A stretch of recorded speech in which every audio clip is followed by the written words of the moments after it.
السلام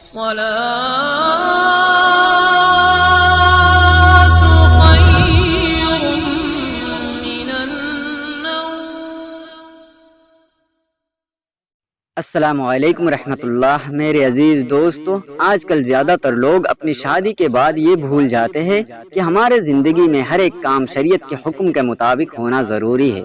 زیادہ تر بھائی بہن یہ بھی بھول جاتے ہیں کہ ایک دوسرے سے ملاپ کرنے میں بھی شریعت کا کچھ حکم ہے جن کے دائرے میں رہ کر ہمیں چلنا چاہیے۔ تو آج کی ویڈیو میں ہم آپ کو یہی بتانے والے ہیں کہ صحبت کیسے کریں، صحبت کرنے کا اسلامی طریقہ کیا ہے۔ میرے عزیز دوستو، میاں بیوی کے تعلق سے کچھ ایسے اعمال، کچھ ایسے مسئلے مسائل ہیں جن کا جاننا ہر مسلمان کے لیے ضروری ہے، مگر وہ نہیں جانتے کیونکہ دینی کتاب ہم پڑھتے نہیں اور عالم سے پوچھنے میں ہمیں شرم آتی ہے۔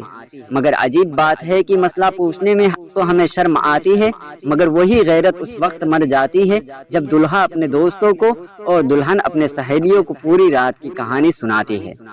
خیر، یہ ویڈیو سیو کر کے رکھیں اور اپنے دوستوں اور عزیزوں میں جن کی شادیاں ہو انہیں تحفے کے طور پر یہ ویڈیو سینڈ کریں۔ حضرت امام غزالی رضی اللہ تعالی عنہ فرماتے ہیں کہ جماع یعنی صحبت کرنا جنت کی لذتوں میں سے ایک لذت ہے۔ کیمیائے سعادت، صفحہ 496۔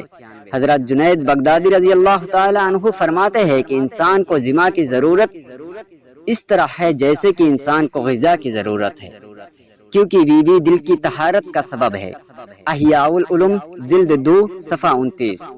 حدیث پاک میں آتا ہے کہ جس طرح حرام صحبت پر گناہ ہے اسی طرح جائز صحبت پر نیکیاں ہے۔ مسلم شریف جلد 1 صفحہ 324۔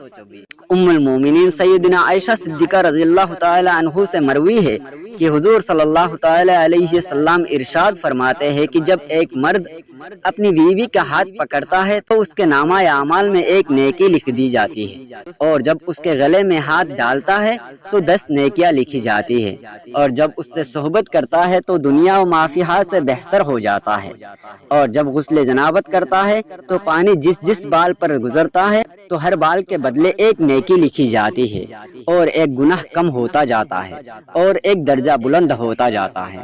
غنیۃ الطالبین صفحہ 113۔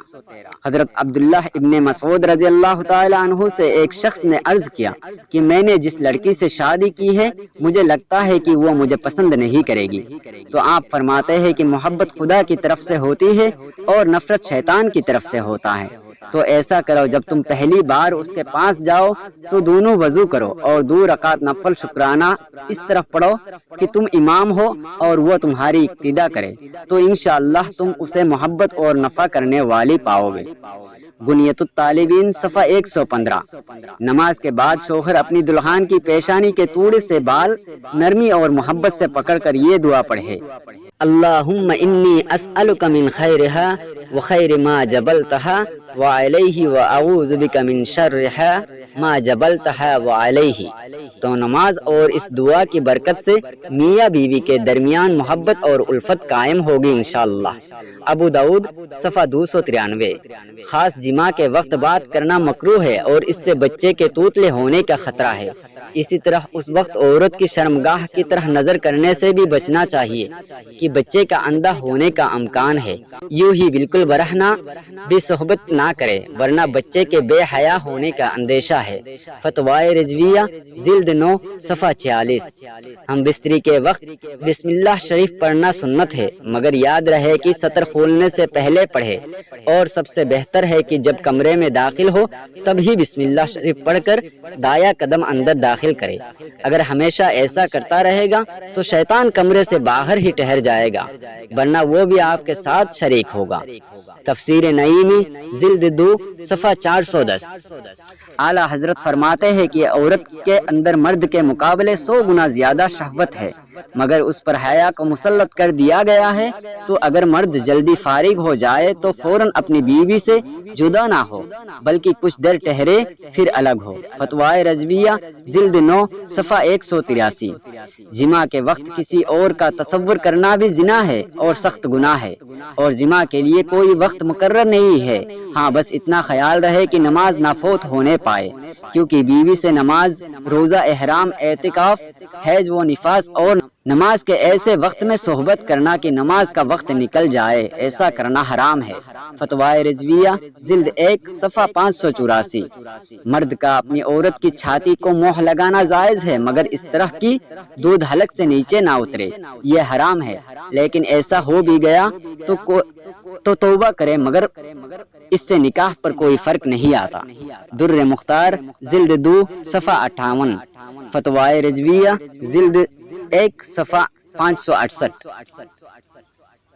مرد و عورت ایک دوسرے کا سطر دیکھنا یا چھونا جائز ہے، مگر حکم یہی ہے کہ مقام مخصوص کی طرف نہ دیکھا جائے، کہ اس سے نسیان کا مرض ہوتا ہے اور نگاہ بھی کمزور ہو جاتی ہے۔ رد المختار جلد 5 صفحہ 256۔ مرد نیچے ہو اور عورت اوپر، یہ طریقہ ہرگز صحیح نہیں ہے، اس سے عورت کے بھانج ہونے کا خطرہ رہتا ہے۔ مضربات سیوطی صفحہ 41۔ فارغ ہونے کے بعد مرد و عورت کو الگ الگ کپڑے سے اپنا سطر صاف کرنا چاہیے، کیونکہ دونوں کا ایک ہی کپڑا استعمال کرنا نفرت اور جدائیگی کا سبب ہے۔ کیمیائے سعادت صفحہ 266۔ احتلام ہونے کے بعد یا دوسری مرتبہ صحبت کرنا چاہتا ہے تب بھی سطر دھو کر وضو کر لینا بہتر ہے، ورنہ ہونے والے بچے کو بیماری کا خطرہ ہے۔ قوت القلوب جلد 2 صفحہ 489۔ زیادہ بوڑھی عورت سے یا کھڑے ہو کر صحبت کرنے سے جسم بہت جلد کمزور ہو جاتا ہے، اسی طرح بھرے پیٹ پر صحبت کرنا بھی سخت نقصان دہ ہے۔ بستان العارفین صفحہ 139۔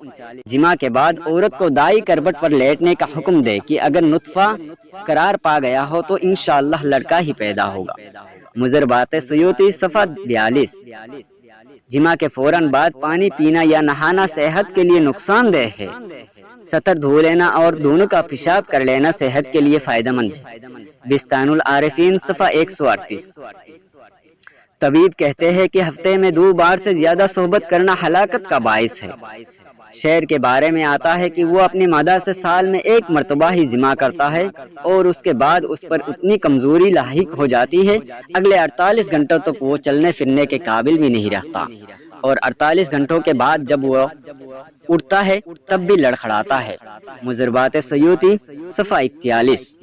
عورت سے حیض کے حالات میں صحبت کرنا جائز نہیں، اگرچہ شادی کی پہلی رات ہی کیوں نہ ہو۔ اگر اس کو جائز جانے جب تو کافر ہو جائے گا۔ یوں ہی اس کے پیچھے کے مقام سے صحبت کرنا بھی سخت حرام ہے۔ بہار شریعت حصہ 2 صفحہ 78۔ مگر حیض کے حالات میں وہ اچھوت بھی نہیں ہو جاتی ہے، جیسا کہ بہت جگہ رواج ہے کہ فاتحہ وغیرہ کا کھانا بھی نہیں بنانے دیتے ہیں۔ یہ جہالت ہے، بلکہ اس کے ساتھ سونے میں بھی حرج نہیں، جبکہ شہوت کا خطرہ نہ ہو، ورنہ الگ سوئے۔ فتوائے مصطفیہ جلد 3 صفحہ 13۔ قیامت کے دن سب سے بدتر مرد اور عورت وہ ہوں گے جو اپنی راز کی باتیں اپنے دوستوں کو سناتے ہیں۔ مسلم شریف جلد 1 صفحہ 464۔ عورت سے جدا رہنے کی مدت 4 مہینہ ہے، اس سے زیادہ دور رہنا منع ہے۔ تاریخ الخلفاء صفحہ 97۔ اعلیٰ حضرت فرماتے ہیں کہ حمل ٹھہرنے سے روکنے کے لیے دوا یا کوئی اور طریقہ استعمال کرنا، یا حمل ٹھہرنے کے بعد اس میں روح پھونکنے کی مدت 120 دن ہے۔ تو اگر کسی عذر شرعی مثلاً بچہ ابھی چھوٹا ہے اور یہ دوسرا بچہ نہیں چاہتا تو حمل ساقط کرنا جائز ہے، مگر روح پڑنے کے بعد حمل گرانا حرام اور گویا قتل ہے۔ فتوائے رضویہ جلد 9 صفحہ 524۔ اگر توغرے میں قرآن کی آیات لکھی ہے تو جب تک اس پر کوئی کپڑا نہ ڈالا جائے اس کمرے میں صحبت کرنا یا برہ نہ ہونا بے ادبی ہے۔ ہاں، قرآن اگر جزدان میں ہے تو حرج نہیں، یوں ہی قبلہ رو ہونا بھی منع ہے۔ فتوائے رضویہ جلد 9 صفحہ 522۔ جو بچہ سمجھدار ہو اس کے سامنے صحبت کرنا مکروہ ہے۔ الملفوظ حصہ 1 صفحہ 14۔ کسی کی 2 بیویاں ہیں، اگرچہ اس کا کسی سے پردہ نہیں، مگر عورت کا عورت سے پردہ ہے، تو ایک کے سامنے دوسرے سے صحبت کرنا جائز نہیں ہے۔ فتوائے رضویہ جلد 9 صفحہ 203۔ تو میرے عزیز دوستو، آج کی ویڈیو میں ہم آپ کو یہی بتانے والے تھے۔ امید ہے آپ کو اس ویڈیو میں بتائی گئی جانکاری ضرور پسند آئی ہوگی۔ اگر آپ کو ہمارا یہ ویڈیو پسند آئی ہو تو ویڈیو کو لائک کر کے آگے ضرور شیئر کر دیجیے گا۔ اللہ تبارک و تعالیٰ آپ کو اس کا اجر دے گا۔ تو بھائیوں، ملتے ہیں انشاءاللہ ایک اور نئی ویڈیو کے ساتھ۔ دعاؤں کی گزارش، السلام علیکم ورحمۃ اللہ وبرکاتہ۔ اللہ حافظ۔